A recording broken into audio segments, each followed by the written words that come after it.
Un deuxième type d'exercice que vous pourriez faire avec l'étude du signe de la dérivée première pour étudier la variation de la fonction, ce serait par exemple d'étudier la croissance d'une fonction dont on connaît l'expression ici x cube moins 3x plus 3 sur un intervalle fermé entre moins 5 demi et 3 demi. On ne va pas faire sur tout le domaine. On vous demande d'indiquer les coordonnées des éventuels points particuliers. Donc, la première étape, c'est évidemment de calculer la fonction dérivée première, donc dérive le cube 3x carré, moins 3 pour la dérivée de moins 3x, plus 0 pour la dérivée du 3. On calcule les racines 3x carré moins 3. On peut résoudre 3x carré moins 3 égale à 0, donc x carré égale 1, oui c'est ça. Donc x égale plus ou moins 1 puisqu'il y a deux solutions, c'est une équation du second degré. Pour établir le tableau de signes, 3x carré moins 3, je peux le réécrire comme 3 fois x carré moins 1. Si je préfère travailler avec des facteurs du premier degré, x carré moins 1, pour rappel, c'est 3 fois x moins 1 fois x plus 1. Je décompose. 3 fois x moins 1, c'est une fonction du premier degré qui s'annule en 1. Donc, au niveau de la racine 1, ici, je vais mettre un 0. Puisqu'elle est croissante, c'est tous des signes moins à gauche de la racine, signe plus à droite. Pour le facteur x plus 1, la racine, cette fois-ci, c'est en moins 1. C'est aussi croissant.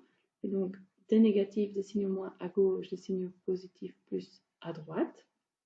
Si je veux donc maintenant le signe de la dérivée, puisque c'est la multiplication de ces deux lignes-là, je vais multiplier deux négatifs, ça me donnera un positif, là aussi. Ici, j'ai un négatif et 0, la multiplication me donne 0. Un négatif fois un positif, ça me donne 0. Négatif fois positif, 0. Et le reste, positif fois positif, me donne du positif. Donc, à partir de là, je peux maintenant établir la variation de f de x.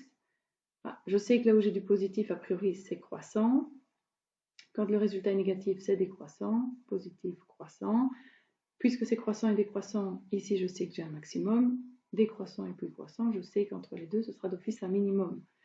Pour le reste, on peut calculer évidemment l'image de moins 2,5, on peut calculer l'image de moins 1, l'image de 1 et l'image de 1,5. Pour ça, vous devez reprendre l'expression de départ. Donc, vous allez avoir moins 2,5 au cube, moins 3 fois 2, moins 2,5 plus 3, ça donne moins 41 huitièmes.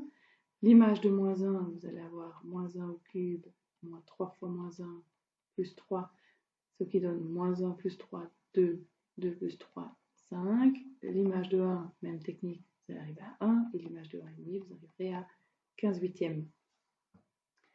Donc, voilà la variation, c'est donc une fonction qui croît, qui décroît et qui recroît, avec un maximum en moins 1,5, un minimum en 1,1. On pourrait schématiser ça vite fait.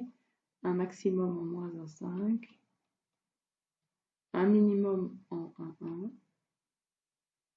en moins 2,5, moins 41 huitièmes, donc elle est quelque part en moins 5. Elle monte, j'atteins mon maximum, mon minimum, et puis elle monte. Voilà.